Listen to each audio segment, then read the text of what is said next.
Hello everybody, this is Ghostly from King Pear Podcast. Today I'm doing a series review of England's T20 tour of Pakistan. It was their first tour to England in about 17 years, I believe.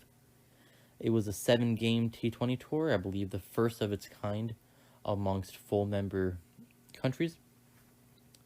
The final result, England took the 7-game series 4-3, as both teams are well underway into their preparations for the upcoming T20 Cup in Australia. So, to briefly go over how the series went, the first game was played on Tuesday, September the 20th, where England won by 6 wickets with 4 balls left. Man of the match was Luke Wood, 3 for 24.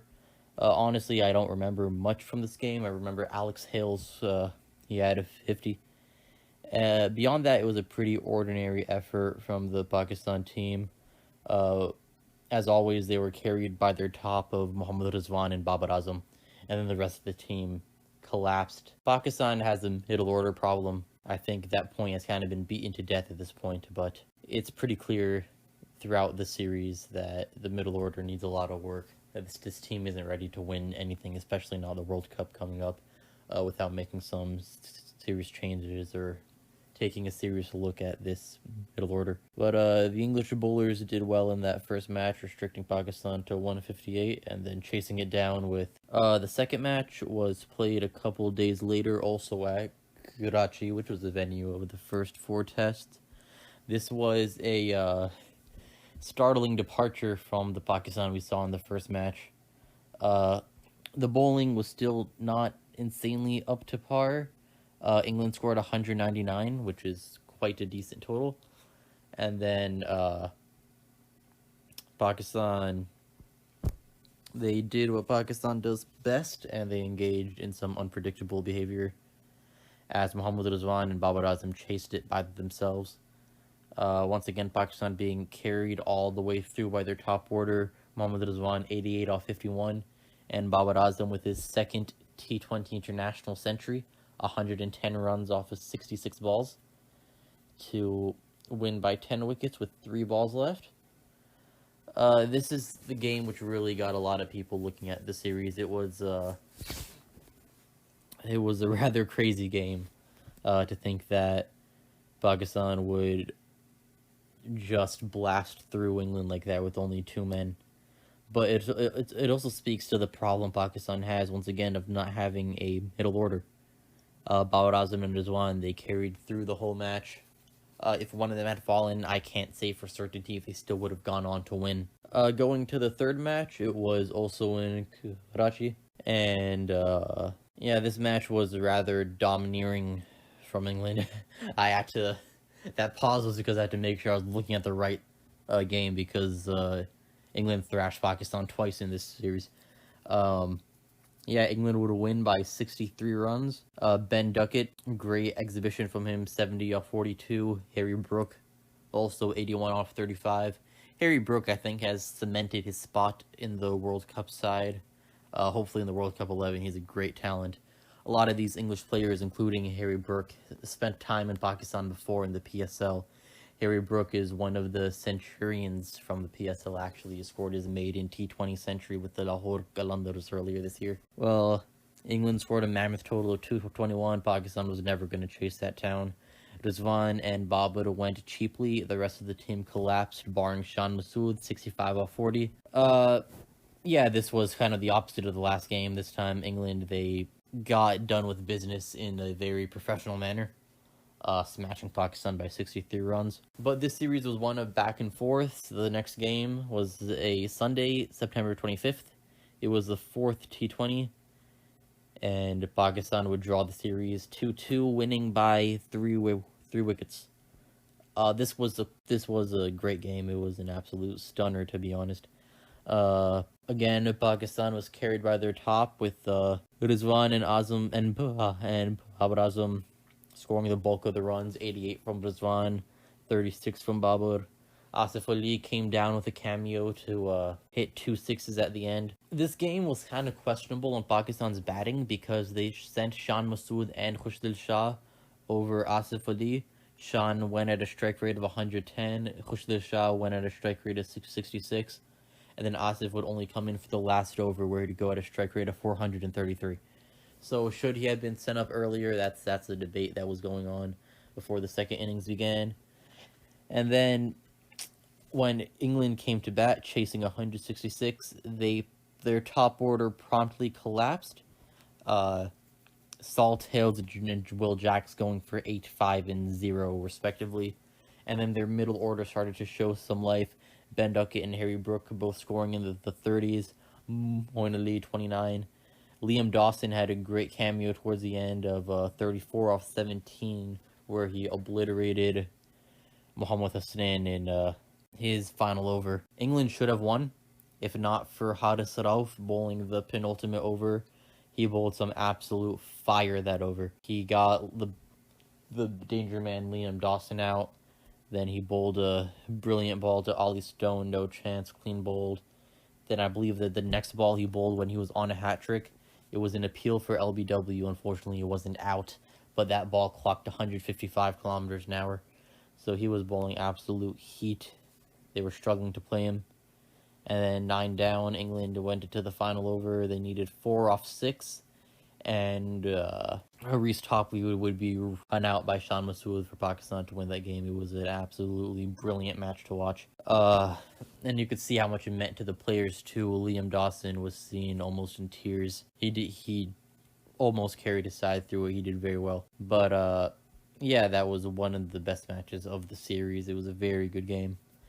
And then the series transferred over to Lahore in different conditions with the same packed crowds. The first match in Lahore, the 5th match of this series, saw Pakistan win by 6 runs.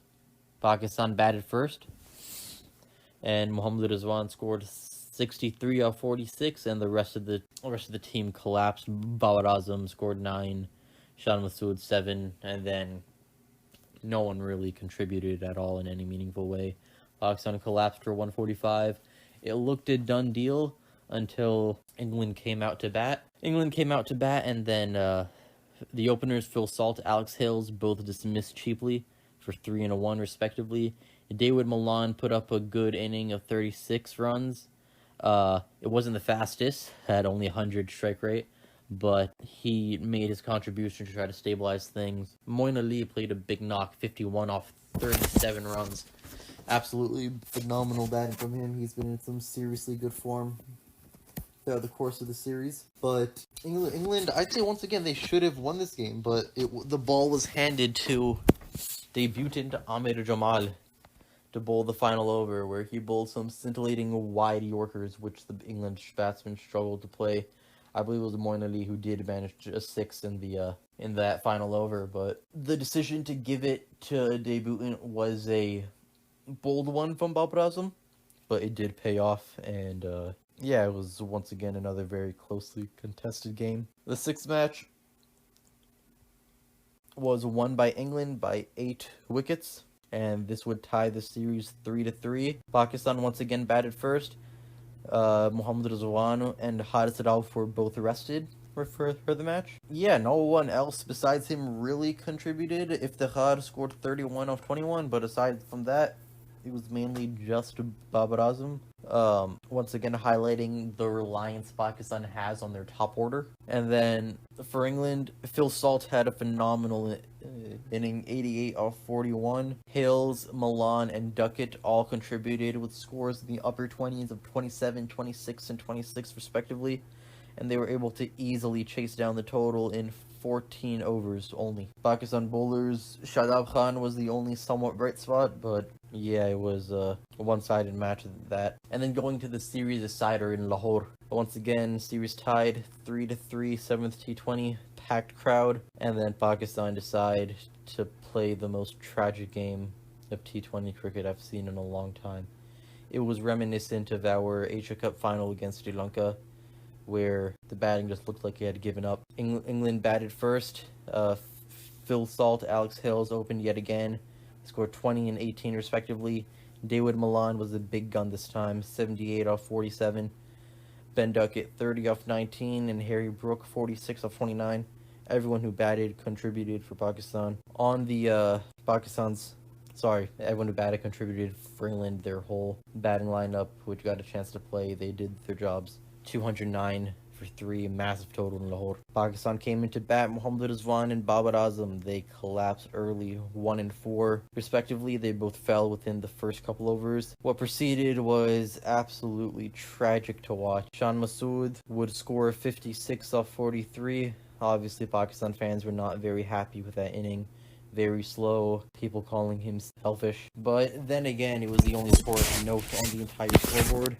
Iftikhar, 19 off 16, also very slow before he was dismissed. And then the poor man, Khushdil Shah, his poor form continues, 27 off 25, strike rate 108.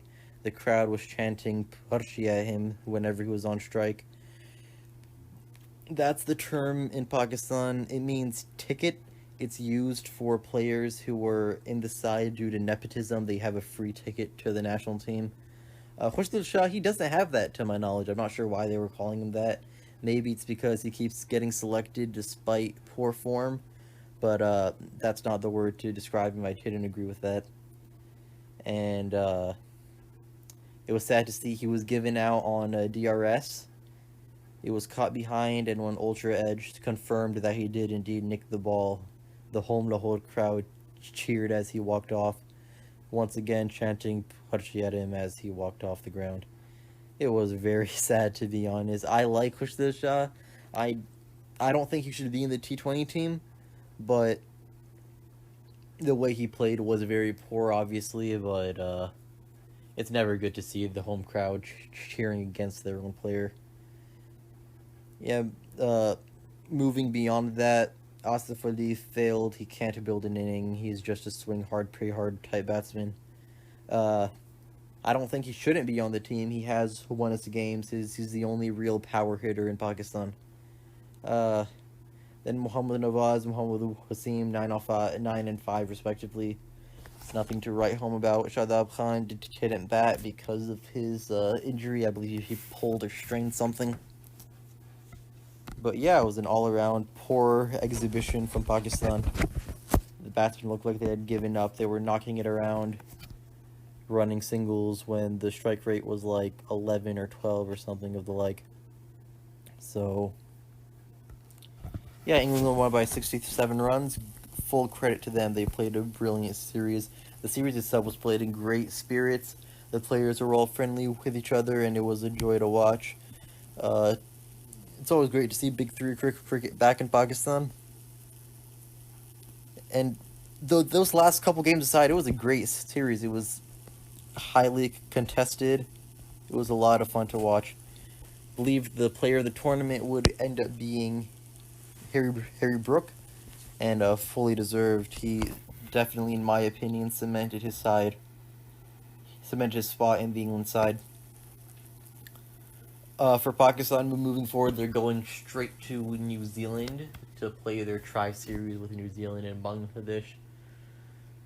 I don't know what they're going to do about the middle order. It's too late to make any changes that would matter. Maybe bring Fakhar Zaman out of the reserves and put him in that 3 again. He's out of form too, but personally I rate him highly. I think when push comes to shove, he can be the one scoring runs. I think he's more reliable than Haider Ali or whoever else we tried at 3. With Pakistan's bowlers, if Shaheen comes back, inshallah, then that would obviously be of great help to them. Shaheen, Rauf, and Naseem would make a good attack. Naseem currently has pneumonia and COVID at the same time, so prayers for his speedy recovery, and I hope he's back with the squad for the World Cup. But yeah, that's it for the Pakistan team. For England, I know they were missing quite a few. I think Liam Livingstone's injured, Joss Butler's injured, as well as a couple. I believe Ben Stokes was like either rested or is injured. I'm not quite sure, but he will be back for the World Cup, hopefully. So this England side was able to do well in Pakistan. I'm sure when everyone's back, they'll be genuine contenders for the World Cup in Australia. And yeah, that's pretty much the rundown of what happened in the England tour of Pakistan series. It was fun to watch. It was a great series, and I'm excited for England to come back for the tests in December. I believe there'll be one in Rawalpindi, Multan, and Karachi. I'm not sure about Multan, but I know that Pindi and Karachi will both be getting tests. So yeah, thank you England for coming to Pakistan to play. It was a great joy, and I'm looking forward to the next one. And as always, thanks for listening, and